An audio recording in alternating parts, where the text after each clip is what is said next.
Tuluyan na silang nakakalimot nang bigla sila nakarinig ng papalapit na sasakyan. Automatiko naglayo ang kanilang mga katawan.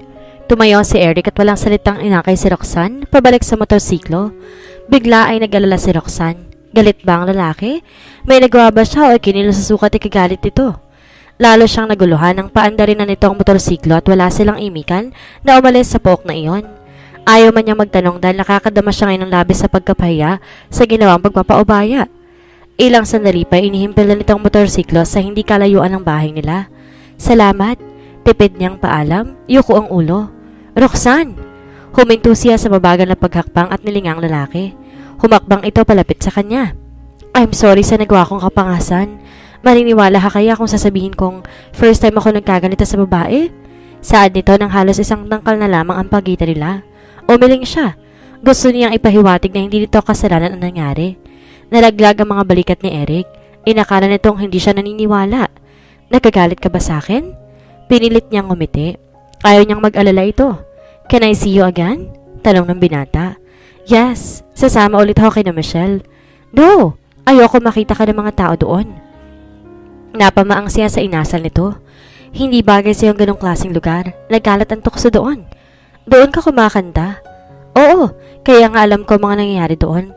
Sa umpisa nanonood lang sila ng banda. Painom-inom. Sa dakong huli natututo silang gumamit ng bawal na gamot. Lalo siyang nalito sa sinasabi ng kaharap. Bakit ito sinisira ng lugar na pinagtatrabahuhan? Ganun pala, bakit doon ka kumakanta? Hindi yan napigilang itanong. Noong una, hindi ganun ang lugar na yon. Nito na lamang dakong huli dumagsama ang kabataan na tinotolerate na management. Gusto ko nga ring iwanan ng pagkanta kaso yun lamang outlet ko sa buhay para malimutan ang pagiging broken home namin. Isa pa, mag-iisang taon na akong huminto sa pag-aaral. May bahid ng lungkot at pait ang tinig ng lalaki sa pinagtapat. Natigilan ng dalagita. Bakit sinasabi nito sa kanya ang mabahong bahagi ng pagkatao nito? Ilang taon ka na ba? Naisipan niyang itanong. Kanina pa niya ito kaharap pero hindi pa rin niya mahulaan kung ilang taon na ito dahil sa rugged na anyo. 19. Second year college na ako nang malulong ako sa banda. Noong una katuwaan lang, nasa dakong huli seryoso na namin. Hindi ako makakala sa grupo dahil wala silang soloista. Papasok na ako. Putol nga sa sinasabi nito nang maalala ang kanyang tiya. Magkita tayo bukas. Hiling pa nito. Walang tugtog ang banda. Saan? Susunduin kita sa school ninyo. Wag, hindi ako pwedeng gabihin. Paano? Bukas na lang ng gabi kapag tulog na si tita. Hintayin mo ako dito. Sige. At walang sabi-sabing hinila siya nito at maalab na hinalikan sa labi. Ang una niyang gustong gawin itulak ito. Ngunit mas na naigang sigaw ng puso at katawan. Tinagon niyang muli ang halik na iyon. At nang makawala si mabilis niyang tumakbo papalayo. Alam niya kasing ang susunod pa nitong gagawin ay hindi na niya kayang sawayin. Humihingal siya na makababa sa punong kahoy na dinaanan paglabas niya ng bakuran noong nakalipas na gabi. 2:30 na madaling araw. Paano ko nagising isa man sa tiya o lola niya? Maingat siyang pumasok sa loob. Tahimik na tahimik, walang palatanda ang may gising. Nakahinga lamang siya na maluwag na nakapasok na siya sa kanyang silid. Nararoon pa rin at natatabunan ng kumot ang mga unan na pinagpatong-patong niya bago umalis. Nahiga siya at nangarap ng gising. Binalik-balikan sa isip ang nakarang pakikipagniig sa hinahangang singer. Hanggang makaramdam siya ng antok at nakatulog na may nagkapagkit ng ngiti sa labi. Bruha ka? Madaya? Bakit bigla ka nawala kagabi? Sita ni Claire. Nasa loob sila ng classroom at malapit na magsimula ang first subject nila. Nag-aalala kasi ako sa bahay. Baka magising ang tita at matuklas ang wala ako sa silid. Pagkakaila ni Roxanne. Hindi niya pwedeng aminin sa mga ito na magkasama sila kagabi ni Eric. Isa pa yung si Eric na yan. Hintay kami nang hintay na lumabas siya ng dressing room. Yun pala matagal na nakaalis pagkatapos sa number nila. Nagmamaktol na saan ni Michelle. Kamuntik ng masamid ang dalagita dahil sa sinabi nito. Guilty kasi siya. Gayon pa man nagsawalang kibo na lamang siya upang hindi makahalata ang mga ito. Katulad na nagdaang gabi, maingat ang bawat hakbang niya. Mas matindi ang kanyang nadaramang kaba at excitement ngayon. Yun ang isiping makakasama na naman niya, ang hinahangaan ay nakakapagdulot na sa kanya ng kakaibang kaba. Tahimik na nakalabas ng pinto si Roxanne. Ngayon na may pagkakit sa bakod ng problema niya. Baka makita siya ni Eric na roon dumaraan, mawawalan ito ng gana sa kanya. 2 bahay ang pagitan nito at nang pinaghihintay nito sa kanya. Nakasandal ito sa poste habang naninigarilyo. Katabi nito ang nakaparada motorsiklo. Nag-uunahan sa pagtibok ang pulso ng dalagita. Kay kisig nitong tingnan mula sa malayo. Bagay na bagay ang kulay itim leather jacket. Lalaking lalaki kung tumindig. Waring kay sarap na magpakulong sa matipunong bisig nito. Bubilis ang hakbang niya. Nais na niyang mapalapit dito. Simpatikong ngiti ang gumuhit sa labi nito nang matanaw siya. Papitik nitong itinapon ng hinihidit na sigarilyo upang salubungin siya. May nabasa siya sa mga mata nito. Punong-puno rin iyon ang pananabik. Kanina ka pa? Akala ko i-insulin mo na ako. Halika na. Inakay siya nito patungo sa nakaparadang sasakyan. Saan tayo pupunta? Kinakabahan niyang tanong. Kahit saan. Ang importante magkasama tayo. Hindi na siya umimik. Ikinapit na lamang niyang kanyang mga braso sa bewang ng lalaki at inihilig ang ulo sa malapad na likod nito. Kahit saan yata siya dalhin nito ay okay lang. Nagulat pa siya na sa isang sikat na subdivision siya dinala nito. Kaninong bahay to? Maang niyang tanong. At bakit mo ako dinala dito? Relax, bahay namin to. Hindi nakaimik si Roxanne. Ganito pala kayaman ng lalaking to? Bakit kailangan pa nito magpuyat sa pagganda? Come, nag-iisa lang ako dito. Tulog na ang mga katulong. Iginiya nito ang talagita papasok sa loob. Ang mga magulang mo. Diba sabi ko sa'yo galing ako sa broken home? My mommy lives with her lover and my daddy too. Matapos silang ipatay ang bahay na to, they live separately. Kaya akin ang bahay na to. Punong-puno ng kapaitan ang tinig ni Eric. May gumapang ding awa sa puso niya. Kung tutuusin, mas maswerte pa pala siya kaysa rito. Oo nga at wala rin siya mga magulang pero may tiya naman siya na nagmamahal sa kanya. Laging nakandang umalalay sa oras ng pangangailangan. Lahat ng gamit at kasangkapan sa bahay na iyon pawang mamahalin. Maluwang at malaki ang kabuuan ng sala. Pero malungkot ang atmosphere. Parang hungkag. Parang walang silbi ang lahat. Come, I'll show you around. Inakay nito ang dalagita papunta sa music room. Kompleto ito sa sound system. Guitar, drum at kung ano na pang instrumento. May stereo component. Naghilara mga tips at laserdisc. This is my world. Mas madalas dito ako nakatulog kaysa sa lid ko. Lahat ng klase ng tugtog pinapakinggan ko kapag nalulungkot ako. May pinindot si Eric sa gilid ng dingding at ang maliwanag na ilaw na palitan ng tila mobile disco lights. Patay sindi ito. Iba't ibang kulay na maharot sa mata. Anong say mo? Okay ba? Yeah. Humahanga niyang tugon. Napapitlag siya na maramdamang halos magkadikit na pala ang mga katawan nila. Umikot si Roxanne ng tangka, umiwas, ngunit maagap siyang naikulong ni Eric sa mga bisig nito. Please, sa himig na tila nakikiusap. Nagtama ang mga mata nila at sa huli na para kay Roxanne ang umiwas. Natagpuan na naman siya ang sariling pinagkakanalo ng batang pag-ibig na umaalipin sa kanya. At nang maganap ang lahat, impit ang daing na kumawala sa kanyang lalamunan. Katulad ng impit na tilin ng kaligayahang nagmumula sa kanyang puso dahil sa pagkakaroon ng kaganapan. Malakas na sampal ang dumapos sa mukha ni Roxanne na makapasok siya sa loob ng bahay. Ganoon na lamang ang pagkagimbal niya na makitang nakatayo sa harap niya ang kanyang tiya at lola. Ito ba? Ito bang igaganti mo sa lahat ng kabutihan ko sa iyo? Bulyaw ng tiya. Kinalimutan kong aking sarili. Minahal kita. Ibinigay ang lahat ng kailangan mo. Itinuring kitang parang tunay na anak. Wala kang utang loob. Naumid ang dila niya. Namanhid ang buo niyang katawan. Nawalan siya ng lakas ng loob upang pangatwiranan ang nagawa niyang kasalanan. Kailan mo pa ginagawa to? Kailan ka pa tumatakas? Walang maisagot ang dalagita. Oo nga't may 2 linggo pa lang niyang ginagawa ang gabi-gabing pagtakas. Malaking kasalanan pa rin ang nagawa niya. Naniwala ako matalino ka sa mga kabataang nakilala ko. Pero nagkamali ako. Ikaw ang pinakamalaki kong kabiguan sa buhay. Lumuluhang pahayag ni Tita Corazon. Lalong hindi na kaimik si Roxanne. Saksi siya kung paano tuminigaw ang mga maniligaw noon dahil ayaw mahati ang atensyon sa kanya at sa lalaking mapipili nito. Saan ako nagkulang sa'yo? Kami ng lola mo.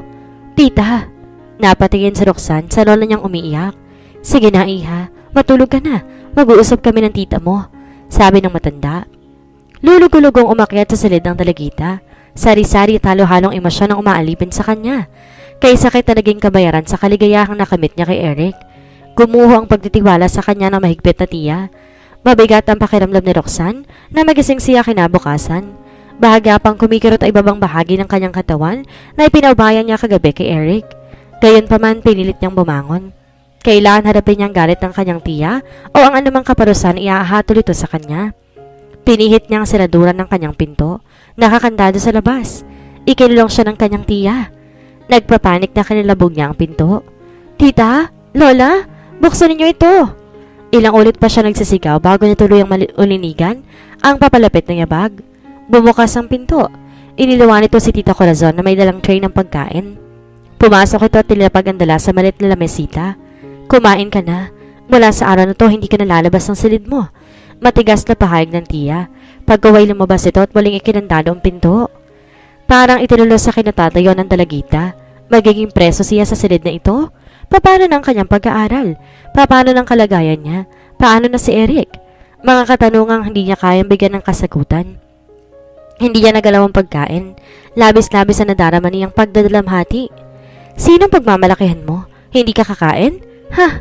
Minsan ko lang sinunod ang lahat ng gusto mo at kabiguan lang ang natamo ko. Sa pagkakataong to'y damhin mong parusa ko. Yun lang. At binuhat ng Tita Corazon niya ang tray ng pagkain at muling kinandado ang pinto. Hindi pa rin tumitinag sa pagkakadapa sa kamang dalagita. Impit ang iyak. Tiniis niya ang gutom hanggang sa gumabi. Maging ang hapunang dinala ng kanyang tiya, hindi niya kinain. May mas matindi ba sa sakit ng kaloobang nadarama niya? Nagising at muli siya nakatulog sa pagkakadapa. Hanggang sa malimpungatan siya dakong 2:00 sa madaling araw, sa ingay ng tila motorsiklong umaaligid sa labas ng bakuran nila. Bigla ang kabang sa mga puso niya. Si Eric! Ito lamang maaaring tumapat sa bahay nila ng ganoong oras ng gabi. Maingat siyang bumangon sa kama. Hindi rin niya pinagkakabalhang buksan ng ilaw. Buhat sa siwang ng bintana, natanaw niyang paikot-ikot ang motorsiklo ni Eric sa harap ng gate nila. Hindi nito inihihiwalay ang paningin sa madilim na bahay. Naghihintay na may sumilip mula sa mga saradong bintana. Gustong-gusto na ni Roxanne na buksan ng ilaw upang ipaalam dito. Nagising siya. Kahit sa senyas gusto niyang ipahiwatig dito na kinulong siya. Ngunit natatakot naman siyang maramdaman ng kanyang tiya na nasa kabilang silid lamang.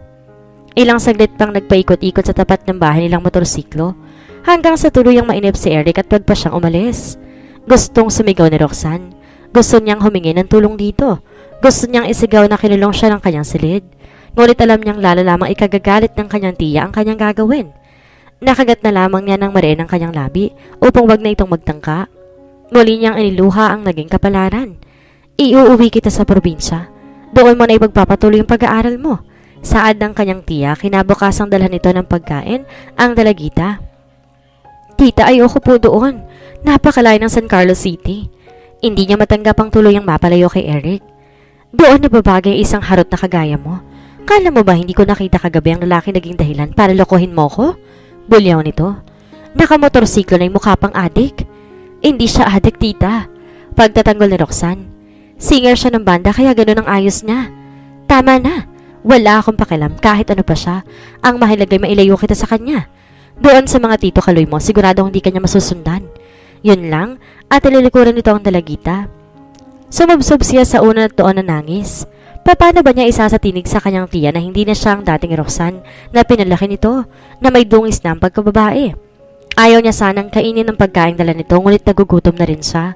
Kahapon pa siya hindi kumakain kaya kahit papait ang panlasa, pinilit niya ang sarili. Mabilis na lumipas ang 2 araw. Mamayang gabi nang alis ng barkong sasakyan nila papuntang San Carlos City.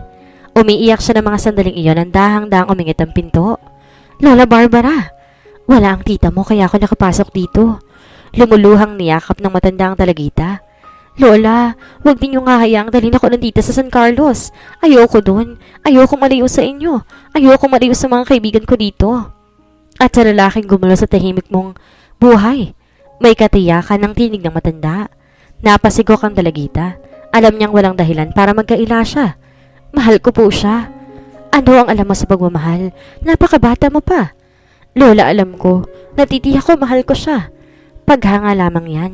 Ngayon ka lamang kasi humangat na kasalamuha sa mga lalaki kaya napagkamalan mong pag-ibig. Lola, tilitigan niya ng matiimang matanda. Tinatansya ko matatanggap nito ang kanyang sasabihin. Naipagkaloob ko na ho sa kanyang sarili ko. Jesus Maria Josep. Napaantanda ang matanda. Totoo ang sinasabi ko, Lola. Kahit bata pa ako, ganun ko katiyak sa sarili ko na mahal ko siya. Kahit buhay ko, ibibigay ko sa kanya. Awang-awa, naniyakap ito ang dalagita. Nagbigay ng pangunawa at simpatya. Kahit pa nakadarama ng galit sa dibdib, ayaw nito magpahalata. Lola, tulungan mo ko. Hindi ko kayang mapalayo kay Eric. Hindi pwede. Ito nga lang pagbubukas ko ng silid mo, tiyak na ikagagalit ang tita Corazon mo. Lola, Mamamatay ako sa lungkot doon. Hindi ko kakayaning mapaliw sa kauna-unahang lalaking minahal ko. Napahagulgol siya sa pagkakataong iyon. Ano magagawa ko? Inalo ng matanda ang umiiyak na dalagita. Hayaan ninyo ako makaalis. Pupunta ako kay Eric at di niya ako pababayaan. Alam ko na sasabihin siya makita ako. Gabi-gabi siyang umiikot dyan sa tapat ng bahay natin. Punong-puno ng pag-asa ang tinig ni Roxanne. Napakabata mo pa para pumasok sa magulong buhay. Paano kung lukuhin ka lang ng lalaking yon? Ni hindi namin siya kilala at ikaw man. Marahil hindi mo pa siya kilalang lubos. Nabubulagan ka lamang. Hindi, Lola. Mamamatay ako kapag nawalay sa kanya. Patuloy niya pang pakiusap. Mag-isip ka muna. Huwag kang pabigla-bigla. Sa kanya na ako nadapa, Lola. Hayaan na ninyo ako. Naghihirap ang kaloobang saglit na nag-isip ang matanda. Kabisado nito kung gaano kapusok ang mga kabataang katulad ni Roxanne na nabubulagan sa pag-ibig. Natatakot to sa dalagita na baka makagawa pa na mas mabigat na problema. Pero kaya ba nitong hadlangan ang kaligayahan ng apo? Sige, humayo ka. Anito, ako nang bahala sa galit ang tita mo. Humalik muna ng pasasalamat ang dalagita sa matanda at parang may pakpak ang mga paa na inilang hakbang lang ang pinto.